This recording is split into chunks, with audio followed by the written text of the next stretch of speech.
क्या बीजेपी सलेमपुर के मौजूदा सांसद को 24 में फिर टिकट देने वाली है या रविंद्र कुशवाहा का टिकट काटकर किसी और को प्रत्याशी बनाएगी? कौन हो सकता है सलेमपुर लोकसभा क्षेत्र में बीजेपी का सबसे अच्छा उम्मीदवार? अगर रविंद्र कुशवाहा की छुट्टी होगी तो बीजेपी किस पर करेगी भरोसा? आज के वीडियो में इस सभी बातों को जान लीजिए। सलेमपुर लोकसभा क्षेत्र से बीजेपी का अगला प्रत्याशी कौन होगा, यह सवाल इस समय प्रदेश की सियासत में सबसे चर्चित है। मौजूदा सांसद रविंद्र कुशवाहा को एक बार फिर टिकट दिया जाएगा या नहीं, यह सवाल अभी तक अनसुलझा है। सूत्रों की माने तो 2024 के चुनाव को लेकर बीजेपी कुछ बड़ा बदलाव सोच रही है। बीजेपी मौजूदा सांसद रविंद्र कुशवाहा के बजाय किसी नए चेहरे को मौका दे सकती है और इस बार पार्टी सलेमपुर में नया समीकरण बैठाने के फिराक में है। रविंद्र कुशवाहा को टिकट दिया जाएगा या नहीं, इस पर अभी तक कोई फैसला नहीं हुआ है। लेकिन अगर कुशवाहा को टिकट नहीं दिया जाता तो सलेमपुर लोकसभा क्षेत्र में बीजेपी के पास कई विकल्प हैं। कुशवाहा को टिकट दिए जाने के पक्ष में कई तर्क भी दिए जा रहे हैं। एक तर्क यह है कि उन्होंने पिछले चुनाव में जीत हासिल की है। दूसरा तर्क यह है कि वे एक ऐसे समाज से आते हैं जिसकी संख्या यहाँ ज्यादा है। लेकिन कुशवाहा को टिकट दिए जाने के खिलाफ भी कुछ तर्क दिए जा रहे हैं। एक तर्क यह है कि उन्होंने पिछले 5 साल में क्षेत्र में कोई खास काम नहीं किया। इनके खिलाफ एंटी इनकम बेसी हो सकती है। ये पार्टी सम्मेलन में तो नजर आते हैं लेकिन आम जनता से दूरी बनाए रखी है। दूसरा तर्क यह है कि वे विवादों में रहे हैं। तीसरा तर्क यह है कि बीजेपी नए चेहरे को मौका देना चाहती है।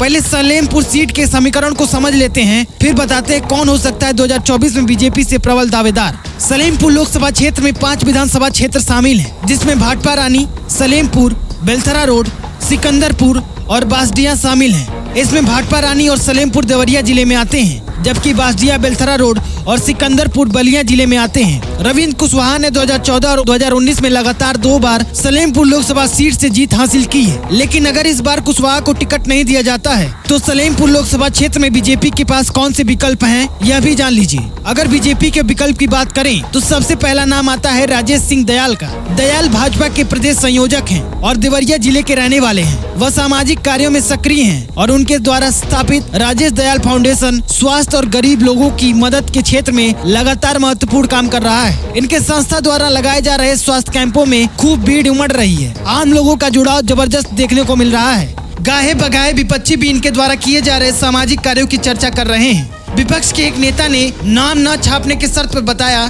कि देखिए, मैं विपक्षी हूँ, लेकिन जिस काम की शुरुआत उन्होंने लोकसभा क्षेत्र में की है वो अति सराहनीय है और अच्छे कामों की चर्चा होनी चाहिए, चाहे वो कोई भी कर रहा हो।